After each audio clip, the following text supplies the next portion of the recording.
형제들아, 내가 신령한 자들을 대함과 같이 너희에게 말할 수 없어서 육신에 속한 자 곧 그리스도 안에서 어린 아이들을 대함과 같이 하노라. 내가 너희를 젖으로 먹이고 밥으로 아니하였노니 이는 너희가 감당하지 못하니없거니와 지금도 못하리라. 너희는 아직도 육신에 속한 자로다. 너희 가운데 시기와 분쟁이 있으니 어찌 육신에 속하여 사람을 따라 행함이 아니리요. 아멘. 오늘도 이 늦은 금요의 시간, 거룩한 주님의 전으로 달려나온 하나님의 백성들을 주님의 이름으로 진심으로 환영합니다.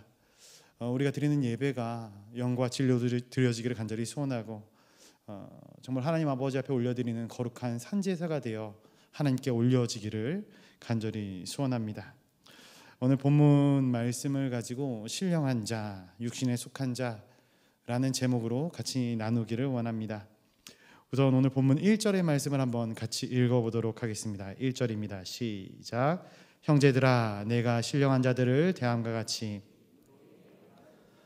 육신에 속한 자 곧 그리스도 안에서 어린 아이들을 대함과 같이 하노라. 아멘. 오늘 본문 1절 말씀에 보니까 신령한 자들이 나옵니다. 그리고 육신에 속한 자도 나옵니다. 서로 상반된 두 부류의 사람이 있다라는 것이죠. 물론 이들은 다 크리스천들입니다.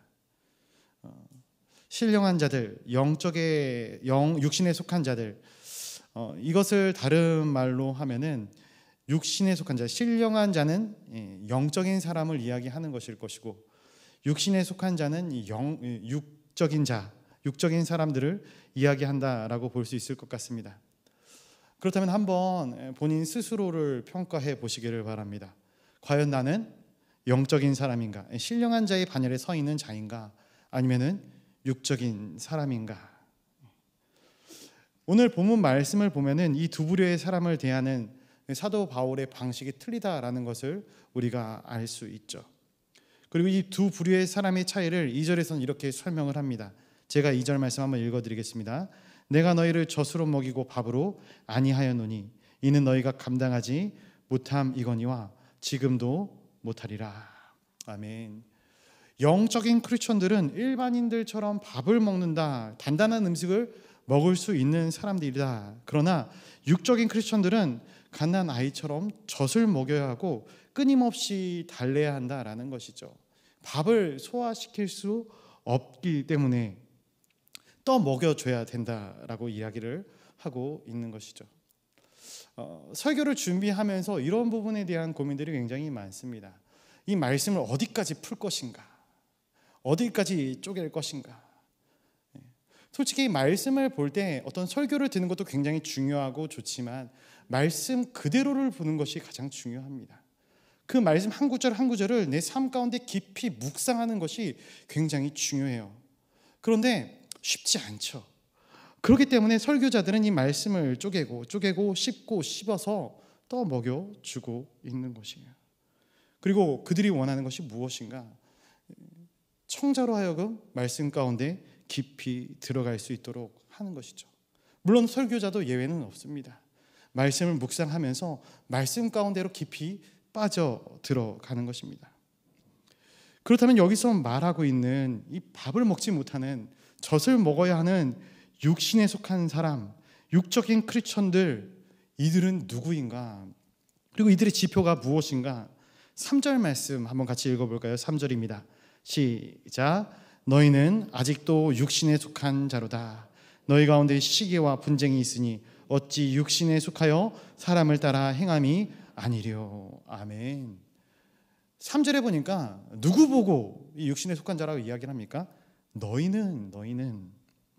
너희들이라는 것이죠. 그럼 여기서 말씀하고 있는 너희가 누구입니까? 바로 이 서신의 제목이기도 한 고린도 교회의 성도들이다. 그렇다면 우리가 한번 생각해 볼 것이 있어요. 고린도 교회의 성도들은 우리가 생각하는 것처럼 정말로 육에 속한 사람들이었는가? 이렇게 평가될 만한 사람들인가? 고린도전서 1장 4절부터 7절 말씀을 보면은 이 고린도 교회를 사도 바울이 처음에 칭찬을 합니다. 근데 뭐라고 칭찬을 하냐면은 이렇게 칭찬하고 있어요. 그리스도 예수 안에서 너희에게 주신 하나님의 은혜로운 말미암아 내가 너희를 위하여 항상 하나님께 감사하노니 이는 너희가 그 안에서 모든 일 곧 모든 언변과 모든 지식이 풍족함으로 그리스도의 증거가 너희 중에 견고하게 되어 너희가 모든 은사의 부족함이 없이 우리 주 예수 그리스도의 나타나심을 기다림이라. 아멘. 이것이 고린도 교회를 향한 사도 바울의 평가였어요. 모든 언변과 모든 지식이 풍족하다. 그리스도의 증거가 너희 안에서 견고하게 되었다. 그리고 너희 가운데 은사가 부족함이 없다 이야기를 합니다. 어떤 지적인 것뿐만이 아니라 영적인 은사까지도 이 사람들에게 충만했다라는 것을 사도 바울이 이야기를 해주고 있어요. 이 은사에 대해서 이야기가 나왔으니까 말인데요. 이 은사의 종류에 대해서는 로마서나 갈라디아서 성경의 이런 곳에서 이제 기록을 하고 있어요. 그런데 고린도 전서만큼 은사에 대해서 디테일하게 이야기하고 있는 곳이 없습니다.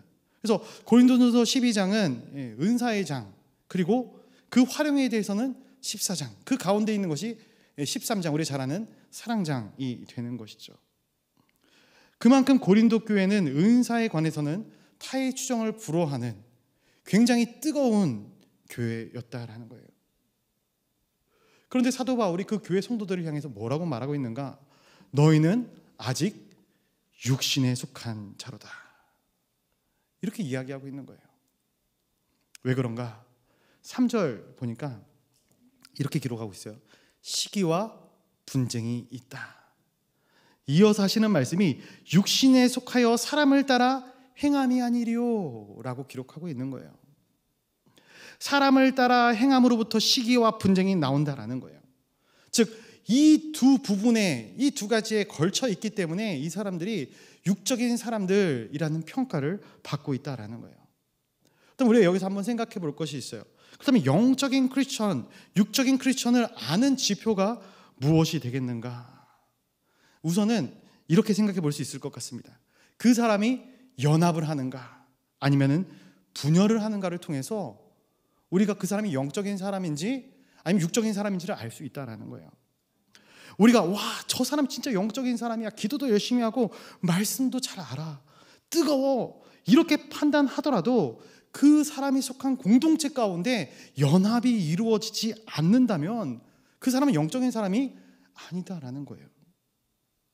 그래서 영적인가 육적인가, 영적인 사람인가 육적인 사람인가, 이러한 것에 대한 판단이나 판단을 위한 문제들은 그 사람이 어떠한 은사를 가졌는가, 어떠한 직분을 가졌는가, 혹은 그 사람이 얼마나 기도를 많이 하는가, 얼마나 성경적인 지식이 풍부한가, 얼마나 많은 사역을 감당하고 있는가, 얼마나 신금을 울리는 말씀을 증거하는가, 이것으로 판가름할 수 있는 것이 아니다라는 거예요. 이것이 본질이 아니다라는 거예요. 그렇다면 무엇으로 그 사람을 신령한 자, 영에 속한 자, 영적인 사람이라고 이야기할 수 있는 것인가? 바로 연합이에요. 연합. 예수 그리스도와의 연합, 성도와 성도 간의 연합. 쉽게 이야기를 해서 하나님을 사랑하고 내 이웃을 내 몸같이 사랑하는 사람, 그래서 하나됨을 추구하고 그 사람이 있는 곳마다 평화의 자리가 만들어지고 그 사람이 있는 곳마다 웃음꽃이 피어나고 그 사람이 있는 곳마다 하나님의 말씀 가운데 하나 되는 그러한 사람이 바로 영적인 사람, 영적으로 성숙한 사람이다라고 이야기를 하고 있는 것이죠. 그런데 오늘날 바라보면은 스스로 영적이라고 주장하는 사람이 많이 있어요. 물론 근거는 있습니다. 영적인 훈련을 많이 받아서 영적으로 상당히 고양된 경지에 이르렀다고 생각하는 사람들이에요. 우리가 신앙생활이라고 이야기를 할 때 크게 생각하는 두 가지의 축이 있죠. 말씀과 기도에 대한 부분입니다. 그런데 아이러니하게도 이 말씀을 많이 읽으신 분들이, 기도를 많이 하시는 분들이 하나님의 뜻을 깨달아 알면 알수록 겸손해져야 하는데 그렇지 못한 부분들을 많이 보게 돼요. 굉장히 박학다식하고 굉장히 기도의 시간이 다분히 많은데도 불구하고 분열을 일으키는 거예요. 하나 되지 못하는 거예요. 왜 그럴까? 말씀에 대해서 한번 생각을 해보면 좀 부끄러운 이야기일 수 있지만 예전에 이제 신학교를 다닐 때, 신학대학교를 다닐 때 신학대학은 채플이라는 게 있어요. 이게 매일매일 학교 나갈 때마다 정해진 시간에 다 같이 모여서 예배를 드리게 되는 것이죠. 여러 큰 교회 목사님들이 오셔서 강단에서 말씀을 선포하십니다. 텔레비전에서만 보던 목사님들이 설교를 하시니 얼마나 신기합니까? 1, 2학년 때는 말씀을 정말로 열심히 들어요. 서로 앞자리를 차지하기 위해 애를 씁니다. 그런데 3, 4학년 정도가 되면은 신학적인 지식도 쌓이고 여러 목사님들의 설교를 많이 듣게 됨에 따라서 설교를 판단하기 시작합니다. 저 목사님은 설교가 좋네. 저 목사님은 말투가 좀 별론데. 저 목사님은 설교가 아주 엉망이구만.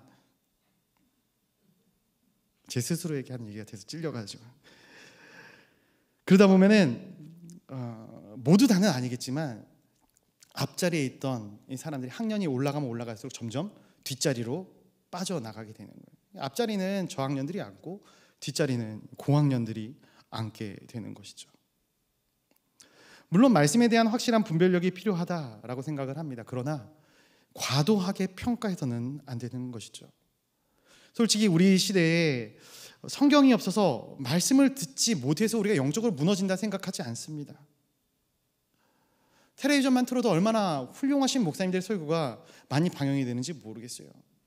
인터넷에 몇 가지 검색만 해도 그 말씀에 대한 많은 주제들이 등장을 하는 것을 보게 됩니다.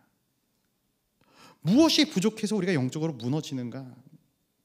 그건 바로 영적인 반응 속도이죠.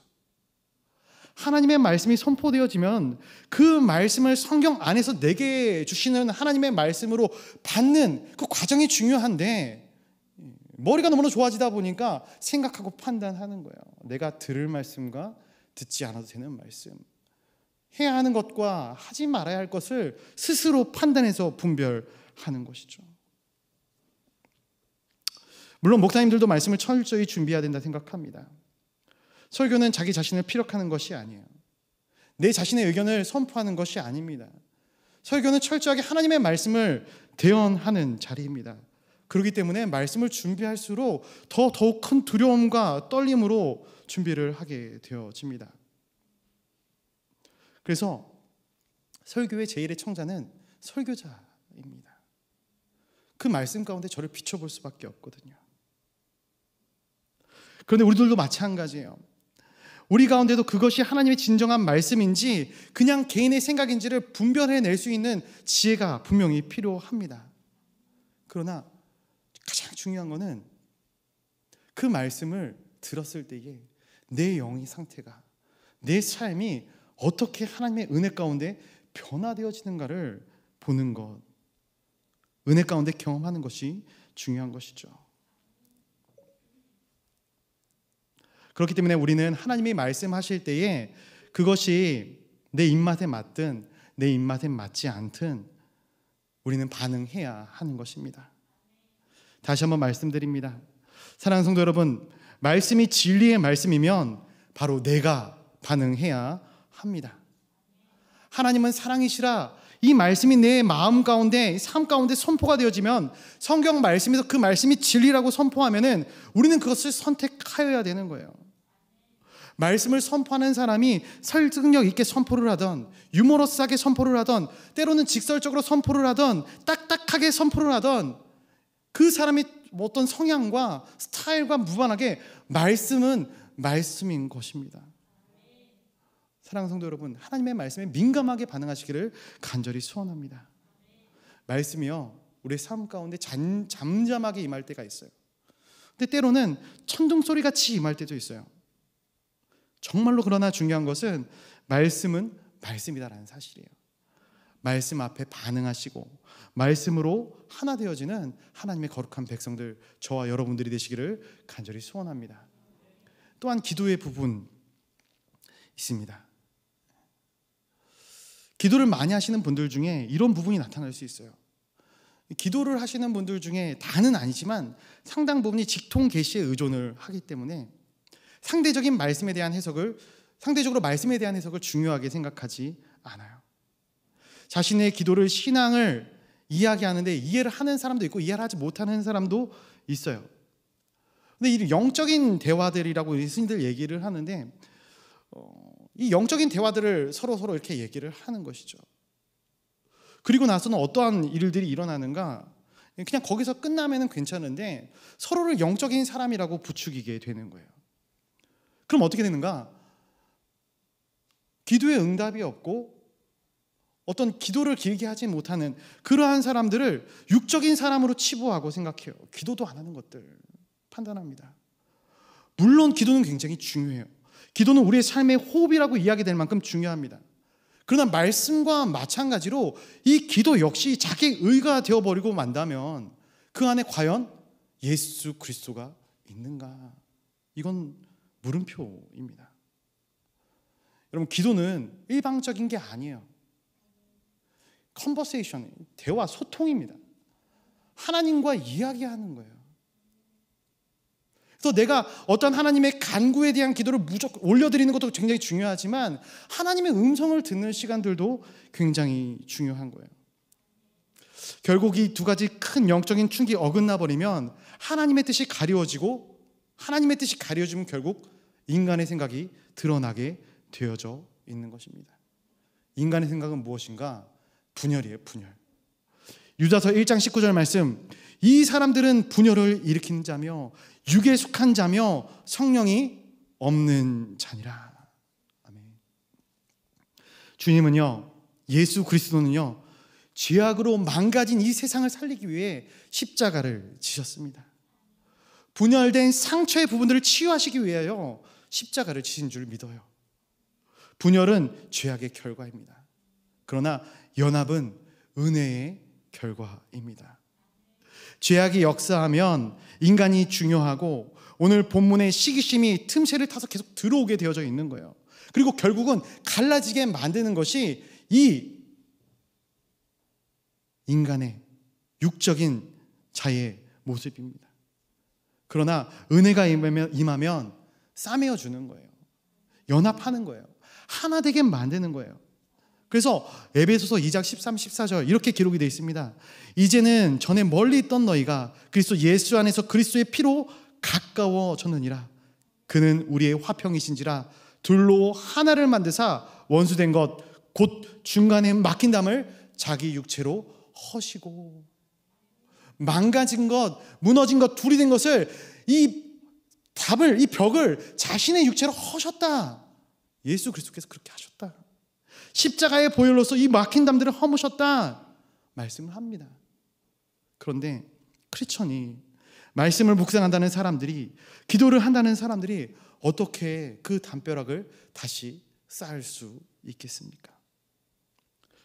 그것이야말로 예수 그리스도를 다시 한번 십자가에 못 박는 행위가 아닌가. 꼭 교회뿐만이 아닙니다. 우리가 속한 가정, 직장, 공동체 그 가운데 분열시키게 하는 사람들, 분열시키게 만드는 사람들은 영적인 사람이 아니다라는 거예요. 오늘 고린도 교회가 이러한 교회가 되었다는 것은 우리에게 경각심을 일으키게 합니다. 은사도 충만하고 지혜도 충만했어요. 열심도 있었어요. 그런데 사도 바울은 그들을 육적인 사람이다라고 이야기를 합니다. 너무나도 안타까운 이야기가 아닐까 싶어요. 다음으로 영적인 크리스천인가 육적인 크리스천인가를 아는 지표가 무엇인가? 바로 누구를 따라 행하는가예요. 쉽게 이야기해서 사람을 주목할 것인가, 하나님을 주목할 것인가, 하나님을 바라보고 사는 인생인가, 사람을 바라보고 사는 인생인가라는 거예요. 오늘 본문 4절, 5절, 9절 뒤에 절인데요. 한번 4절과 5절과 9절 말씀을 제가 읽어드리도록 하겠습니다. 제가 한번 읽어드릴게요. 어떤 이는 말하되 나는 바울에게라 하고 다른 이는 나에게 아볼로에게라 하니 너희가 육의 사람이 아니리요. 그런즉 아볼로는 무엇이며 바울은 무엇이냐? 그들은 주께서 각각 주신 대로 너희로 하여금 믿게 한 사역자들이니라. 우리는 하나님의 동역자들이요 너희는 하나님의 밭이요 하나님의 집이니라. 아멘. 사람을 주목하면요 하나님을 주목할 수 없습니다. 이것을 다른 말로 하면은 내 인생 가운데 사람이 중요하면 하나님이 중요해질 수 없다라는 거예요. 이 두 가지가 공존할 수 없다라는 거예요. 왜 사람이 중요한가? 오늘 본문에서 보니까 고린도 교회 교인들이 이렇게 이야기를 합니다. 나는 아볼로파다. 나는 바울파다. 1장에서 보면은 이 고린도 교회 분열 원인에 대해서는 네 가지로 나오죠. 이렇게 파가 나뉘는 게 아볼로, 바울, 게바, 그리스도파, 이렇게 네 가지로 분열이 되어지고 있는 거예요. 무엇이 중요합니까? 무엇이 중요한가요? 어느 파인지가 중요한가? 지금 이 고린도 교회 교인들에게 있어서 정말로 중요한 것은 무엇인지 아십니까? 게바를 따르는 것, 바울을 따르는 것, 아볼로를 따르는 것, 이것들이 중요한 것이 아니에요. 이 단어 앞에 보니까 나는 바울파다, 나는 게바파다. 여러분, 주님이 중요하면 다른 무언가든 어떤 것들은 무슨 소용이 있겠습니까? 아볼로나 바울이나 게바나 모두 다 그리스도 안에 사용되어지는 사역자일 뿐이지 않습니까? 얼마 전에 식당에서 식사를 하는데 한 권사님이 이렇게 부르셔요. 우리 목사님. 쳐다봤습니다. 저를 부른 게 맞았어요. 교회를 와서, 동강교회를 와서 우리 목사님이라는 이 개념이 굉장히 있더라고요. 각 교구마다, 그렇죠? 우리 목사님. 많은 생각을 하게 만들더라고요. 물론 교구에서 아껴주시고 챙겨주시고 기억해주시고 우리 목사님이라 불러주시는 건 너무나도 귀하고 너무나도 감사한 부분입니다. 그런데 우리 목사님이 있다면 남의 목사님은 어디 있겠습니까? 다 우리 목사님인 것이죠. 주님 앞에 사용되어지는 사역자들입니다. 그 누구나 할 것 없이 말이죠. 내가 누구를 통해서 빛이 나고 누구를 통해서 위로를 받고 누구를 통해서 인정을 받고 누구에게 사랑을 받고 누구에게 세례를 받고 누가 나에게 직분을 줬고 누가 나에게 영적인 은사를 줬고, 이것이 중요한 것이 아니다는 말이에요. 그러다 보니까 사역을 하면서도 참 사람을 보면서 사역을 하는 경우들이 많이 있어요. 근데 잘못된 것이죠. 사역하는 것은 굉장히 중요해요. 그러나 교회를 위해서 사역하는 것 아니에요. 그 사람을 보고 사역하는 것 더더욱 아닙니다. 사역은 누굴 보고 하는 것입니까? 하나님 한 분만을 보고 하는 거예요. 하나님 바라보고 하나님의 일을 감당하는 것이지 누군가를 위해서 내가 이 사역을 감당해 주는 것이 아니단 말이에요. 오직 하나님을 위해서입니다. 그래서 신앙은 본질의 싸움입니다. 근데 너무나도 많은 영적인 리더들이 이런 것들을 오해해요. 주님께 헌신을 시켜야 하는데 자신에게 헌신을 시키고 있는 것이죠. 영적 리더들은 어떠한 역할을 하는 사람들인가? 중개자 역할을 하는 거예요. 중매의 역할을 하는 거예요. 사랑하는 성도 여러분, 오늘 이 금요 심야 기도회의 시간에 우리가 정말로 주님을 깊게 만나기를 간절히 소원해요. 그런데 그 가운데 제 역할은 무엇일까요? 제 역할은 무엇일까요? 말씀을 준비하다 보니까 이 찬양이 생각이 났어요. 찬송가 323장 부름받아 나선 이 몸이라는 찬양이에요. 근데 3절 가사 가장 마지막 절, 이게 계속 읊조려지더라고요. 이름도 없이 빛도 없이, 이름도 없이 빛도 없이. 이게 영적 리더들의 역할이 아닌가. 나는 쇠하여지고 오직 하나님 한 분만이 남는 거예요. 신랑 되신 예수님께서 신부된 성도들을 맞이하러 오는 그런 귀하고 복된 그 장면 가운데, 그 장면을 바라보면서 기뻐할 만한 그 기쁨의 감격이 우리 가운데 있는가? 여러분, 하나님이 기뻐하심이 나의 기쁨이 되기를 간절히 소원합니다. 하나님이 좋아하시는 그 일들을 내가 감당해 줄 수 있고, 하나님이 슬퍼하시는 그 일들을 내가 행하지 아니할 수 있는 지혜와 용기가 있어지기를 간절히 소원합니다. 그렇기 때문에 교회는 성도가 많다고 해서, 사역이 많다고 해서 그 교회를 영적인 교회다 단정 지을 수 없어요. 사람이 보는 눈과 하나님이 보는 눈은 틀리기 때문에 그렇습니다. 우리 모두가 하나님의 음성을 듣고 하나님의 뜻대로 사용되어지는 하나님의 거룩한 백성들이 되어질 때, 그곳에는 그 교회가 크든 작든, 그 모임이 어렵고 힘들든 정말로 풍족하고 남아 돌든 하나님이 기뻐하시는 교회가 되어지게 되는 것이죠. 성령의 인도하심에 따라 움직이는 우리 모두가 될 때 바로 이 자리에서 성령이 충만하게 임하심을 믿으시기를 간절히 소원합니다. 그렇다면 한 가지 더 생각해 볼 것이 있어요. 우리가 하나님을 주목한다는 것이 무엇인가? 하나님의 음성을 듣고 하나님의 뜻대로 사용되어진다라는 것이 무엇인가? 사람들이 종종 오해하는 부분이 또 하나 있습니다. 무엇이냐면은 하나님의 뜻대로 사용되어진다는 것이 하나님의 능력대로 우리가 어떤 액팅을 해야 된다, 움직여야 된다, 이렇게 생각하는 분들이 굉장히 많아요. 가만히 있으면 사용되어지는 것이 아니다 생각하는 분들이 많다라는 거예요. 물론 반은 맞아요. 그런데 반은 틀립니다. 우리가 하나님의 뜻대로 사용된다라는 것은 가장 중요한 게 어떤 의미를 가지냐면은 하나님의 성실하심을 믿는 거예요. 변하지 않는 하나님의 능력이 우리에게 약속하신 그 약속을 다 이룰 줄을 믿는 거예요. 그 믿음이 시작입니다. 잘 이해를 못하시는 분들이 있을 텐데 굉장히 중요한 부분이에요. 믿음 없이 행하게 되면요, 지쳐요. 쓰러집니다. 본질을 잃어버려요. 내가 왜 이 자리에 왔지? 잃어버리고 무너지게 되는 거예요. 믿음이 견고하게 선 상태에서 하나님의 뜻대로 움직여야지만 지치거나 힘들거나 넘어지지 아니할 수 있는 거예요. 이 사실을 기억하시기를 바라요. 하나님의 주권을 믿는 것, 그리 아니하실지라도 모든 상황과 환경 가운데 최고와 최선의 결과를 내어주실 분이 우리의 주인 되시고 이 세상의 주관자가 되시는 하나님을 믿는 믿음이 우리 가운데 있어지기를 간절히 소원합니다. 그렇기 때문에 우리는 신앙생활을 하면서 우리 눈에 보이는 것으로 답을 내리는 것, 때로는 이거 굉장히 교만한 것이에요. 그 사람이 혹은 교회의 상황이 너무나도 뻔하게 보일지라도 함구해야 되는 거예요. 하나님 바라봐야 되는 것이죠. 하나님께 더 엎드리고 기도해야 되는 거예요. 우리가 생각하는 그 생각이 답이 아닐 수도 있어요. 하나님 한 분만이 우리의 모든 생각 가운데 답을 내리실 수 있는 분입니다. 우리의 신앙이 그 본질에 집중할 수 있게 되기를 간절히 소원합니다. 마지막으로, 그렇다면 성령에 거하는 사람이 되려면 3절 말씀을 한번 다시 읽어보도록 하겠습니다. 3절입니다. 시작. 너희는 아직도 육신에 속한 자로다. 너희 가운데 시기와 분쟁이 있으니 어찌 육신에 속하여 사람을 따라 행함이 아니리요. 아멘.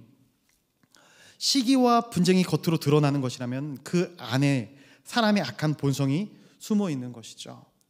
그래서 상처가 치유되지 않은 상태에서 은사와 능력이 있는 영적 지도자들은 분열을 가져오게 만듭니다. 예를 들어 볼게요. 성경 가운데 우리가 잘 아는 사울 왕이라는 사람, 사울 왕은 영적인 사람인 것 같습니까? 아니면 육적인 사람인 것 같습니까? 할렐루야. 참 애매하죠. 둘 다 섞여 있는 사람이었죠. 처음 사울 왕이 하나님께 콜링을 받을 때 그는 성령의 체험을 합니다. 하루 종일 예언을 했어요. 그리고 첫 번째 전투에 나갔을 때 성령이 이 사울 왕을 감동해서 전투를 치르게 만들어요.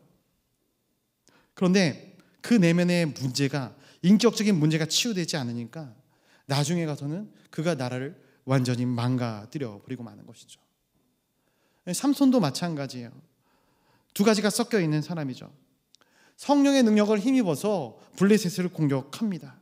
그러나 결국 그 내면이 변화되어지지 않았기 때문에, 그 문제가 해결되어지지 않았기 때문에 비참한 최후를 맞는 것이 이 삼손이라는 인물입니다. 고린도 교회 성도들이 왜 은사가 많음에도 불구하고 여러 가지 문제들이 생기는가? 고린도전서 1장 26절을 보면 그 해답을 대충 찾을 수 있는데요. 제가 한번 읽어드리겠습니다. 형제들아, 너희를 부르심을 보라. 육체를 따라 지혜로운 자가 많지 아니하며 능한 자가 많지 아니하며 문벌 좋은 자가 많지 아니하도다. 사도 바울이 비판하려고 이 글을 쓴 건 아닌 것 같아요. 지혜로운 자가 많지 않대요. 능한 자가 많지 않대요. 문벌이 좋은 자가 많지 않대요. 그렇습니다. 그들은 낮은 자존감을 가지고 있었어요. 그렇다 보니 그 낮은 자존감을 무엇으로 채우려고 했는가? 교회 안에서의 은사와 직분, 여기에 목숨을 걸었던 것이죠. 그리고 그것을 나를 증명할 수 있는, 어떻게 보면 인간적인 방법으로 그런 것들을 사용했다라는 것이에요. 여러분, 그래서 정말로 우리 가운데 중요한 것이 무엇인가 생각을 해볼 때 능력을 구하기 전에 순결한 사람이 되기를 간절히 소원해요. 탁월한 말씀을 듣는 것, 탁월한 말씀을 내 삶 가운데 새기는 것도 중요하지만 우선 나에게 하루하루 부어주시는 말씀에 집중하고 그 말씀대로 따라 살아가는 노력과 에너지가 우리 가운데 있으시기를 간절히 바랍니다. 여러분, 성령의 은사를 구하기 전에 성령의 은혜를 구하는 사람이 되기를 간절히 소원해요. 분열은 하나님께서 기뻐하시는 것이 아닙니다. 오직 예수 그리스도의 빛이 우리 가운데 임하여 그리스도의 연합이, 성도와의 연합이 이루어질 때 그때 우리는 하나님이 기뻐하시는 영적인 성숙한 삶을 살아갈 수 있는 것이죠. 말씀을 정리하면서 맺고자 합니다. 사랑하는 성도 여러분, 우리가 하나님 영에 사로잡힌 자들이 되기를 간절히 소원합니다. 그래야지만 우리가 거짓된 영에 넘어가지 않을 수 있어요. 사탄은 거짓의 아비입니다. 사탄을 성경에서는 속이는 영이라고 이야기를 해요. 사탄이 하는 역할이 무엇인가? 우리 안에 있는 약점을 붙잡습니다. 그리고 거짓말을 하는 거예요. 그리고 그 결과가 무엇인가? 하나님의 음성을 못 듣게 만드는 거예요. 때로는 두려움으로, 때로는 환난으로, 때로는 너무나도 평온함을 줌으로써 하나님과 멀어지게 만들고 하나님의 음성을 듣지 못하게 만드는 것이죠. 그러나 하나님은 진리의 하나님이셔요. 성령님은 진리의 영이시고 예수 그리스도는 진리 그 본체가 되십니다. 사복음서에 보니까 귀신도 거짓말을 할 수 없는 한 가지가 나오는데 그것이 무엇이냐면은 지극히 높으신 하나님의 아들 예수요, 예수 그리스도의 존재에 대해서는 이 사단도 거짓말을 할 수 없는 거예요. 이것은 그 누구도 속일 수 없습니다. 그래서 우리는 영적인 삶을 살기 위해서 이 땅 가운데서 하나님께서 원하시는 참된 크리스천이 되기 위해서 어떠한 삶을 살아야 되는가? 결국 나는 죽고 예수 그리스도로 살아가야 되는 것이죠. 갈라디아서 2장 20절 우리가 잘 아는 말씀입니다. 내가 그리스도와 함께 십자가에 못 박혔나니 그런즉 이제는 내가 사는 것이 아니요 오직 내 안에 그리스도께서 사시는 것이라. 이제는 내가 육체 가운데 사는 것은 나를 사랑하사 나를 위하여 자기 자신을 버리신 하나님의 아들을 믿는 믿음 안에서 사는 것이라. 아멘. 오늘 고린도전서 3장 끝부분에 23절에서 이렇게 말씀을 해요. 너희는 그리스도의 것이요 그리스도는 하나님의 것이로다. 사랑하는 동강의 성도 여러분, 내가 죽고 오직 내 안에 예수 그리스도만이 살기를 간절히 소원합니다. 오직 예수 그리스도의 이름만이 우리의 인생의 주인이 되시기를 간절히 소원합니다.